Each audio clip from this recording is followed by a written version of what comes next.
Hi everyone, I'm Patricia, a Phoenix-based real estate agent and proud owner of my own agency. I built my success from the ground up. For years, I thought I had it all, a beautiful daughter, a seemingly perfect marriage, and a thriving business. But life, as it often does, had other plans. Living in North Scottsdale with my Mercedes in the driveway felt like a dream come true. 6 years ago, at the Phoenix Children's Hospital Charity Gala, I met Philip Thompson. He was dashing in his tuxedo, confidently working the room as a rising financial analyst. "You must be the real estate powerhouse everyone's talking about," he said, handing me a glass of champagne. "Guilty as charged," I replied, laughing, though I prefer to let my sales numbers do the talking. That night sparked a whirlwind romance. Within a year, we were married in a lavish ceremony. When our daughter, Marcia, was born 4 years ago, I thought my happiness was complete.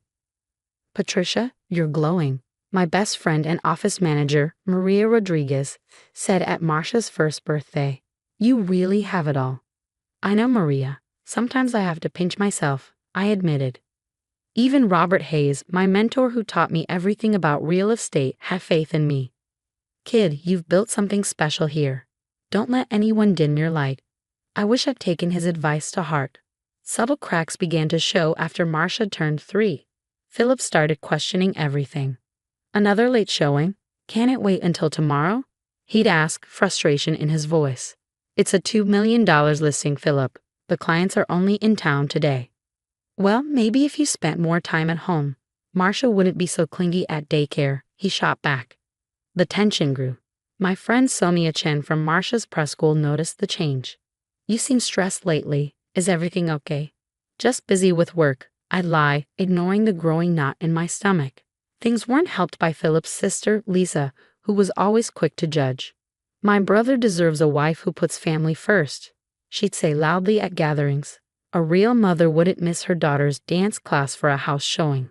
Philip became more controlling. He'd question every client call and monitor my phone. "Who's Michael? Why is he texting you at 8 p.m.? "He's a client, Philip. We're closing tomorrow." "Sure he is. Real estate must be really exciting these days." Then the day came that changed everything. Philip walked in, tie loose and face pale. "I got laid off. Corporate restructuring," he muttered. I reached out to comfort him, but he pulled away. "Don't touch me. This is probably what you wanted anyway. Now you can be the big shop provider while I sit at home like a loser." Looking back, that was the moment my perfect life began to unravel. Philip spent his days on the couch, laptop open, claiming to be networking. But 3 months in, our savings were nearly gone. "You spent $500 at Morton's Steakhouse last night." "We agreed to cut back," I said, frustrated. "It was a networking dinner. Do you want me to find a job or not? And you're the one always spending money on suits and cars." "That's for work, Philip. I need to look professional." "Oh right, blame me for everything. Maybe if you weren't so obsessed with your career, I wouldn't have lost my job in the first place." Then came the credit card statement, $115,000 in charges at the Talking Stick Casino. "What's wrong?" Maria asked when I stormed into the office. "You look like you've seen a ghost." He opened credit cards in my name, 3 of them. "And look at these charges. Every time he says he's networking, it's a casino." "That's identity theft, Patricia. You need to act." But things only got worse. One Tuesday, I got a call from Marcia, sobbing. "Mommy, everyone's laughing at my clothes. Daddy said you forgot to do laundry." I rushed to her school to find her in a stained, torn dress I'd thrown in the donation pile months ago. Philip had dug it out of the garage. "Mrs. Thompson," the principal began gently, "we understand personal issues happen, but Marcia's well-being." That afternoon, my phone buzzed nonstop. Philip had sent photos to family, school parents, and even my clients. "Poor Marcia," his message read. "Her mother's too busy selling houses to do laundry." Sonia tried to reassure me over coffee. "Don't let him get to you. We all know you're a great mom." But Lisa's poison had spread. At school pickup, the whispers were unmistakable. I heard she leaves Marcia with a nanny every weekend. Apparently, I hadn't cooked a meal in months and my brother was gambling again. Those were the whispers Lisa had been spreading at family gatherings. At one particularly tense dinner, I couldn't hold back anymore. "You want to spread rumors, Lisa? Why not spread the truth for once?" I snapped, my voice low but sharp. How dare you? She retorted, feigning indignation. Philip told me about your spending, your late nights. Who's really to blame here? The tension hung heavy, but the real blow came the next day when Maria walked into my office, her face grim. Remember those networking events Philip's always talking about? She asked. Well, I had my cousin follow him last night. And? I asked, my chest tightening. He's seeing his old secretary, the one from Johnson Financial. She handed me a folder. Inside were receipts for hotels, jewelry, and expensive dinners. All this while Philip claimed we couldn't afford to buy Marcia a new school uniform. That night, I waited for him to come home. As soon as he walked through the door, I confronted him. I want a divorce, I said firmly. What? His face twisted in disbelief. I found everything, Philip. The gambling, the affairs, the credit cards. He lunged forward, knocking over a lamp. You ungrateful. I gave you everything. No, I said, my voice steady. I gave you everything, and you destroyed it all. The next morning, I called my lawyer. Signing the divorce papers, I thought of our wedding day, how happy I'd been. But that man, the one I thought I'd married, was gone. Maybe he never existed at all. The monster wearing his face had made sure our daughter went to school in rags just to hurt me. This wasn't just about me anymore. This was war. The divorce proceedings turned uglier than I'd imagined. Philip and Lisa spread lies faster than I could counter them. Every custody exchange was a nightmare. Marcia would cling to me, sobbing, Mommy, Daddy says you don't want me anymore. He says you love houses more than me. I overheard Philip coaching her during one of his custody days. Don't answer your mother's calls. She's too busy anyway. One day, Sonia called me frantically. Patricia, I just saw Marcia at school pickup. She was saying disturbing things about you, about locking her in her room when you work. Lisa was there, recording everything on her phone. Maria burst into my office the next morning, waving a stack of papers. Look at these emails I found. Philip's been contacting your clients, telling them you're having a mental breakdown. Remember the Henderson deal that fell through? He scared them off. But it didn't stop there. He's been forging paperwork, Maria continued, claiming he invested in the agency when you started it. Thankfully, Robert stepped in. Listen, kid, I've got a friend handling your case personally, but we found something disturbing. Philip's gambling debts. They're tied to some dangerous people.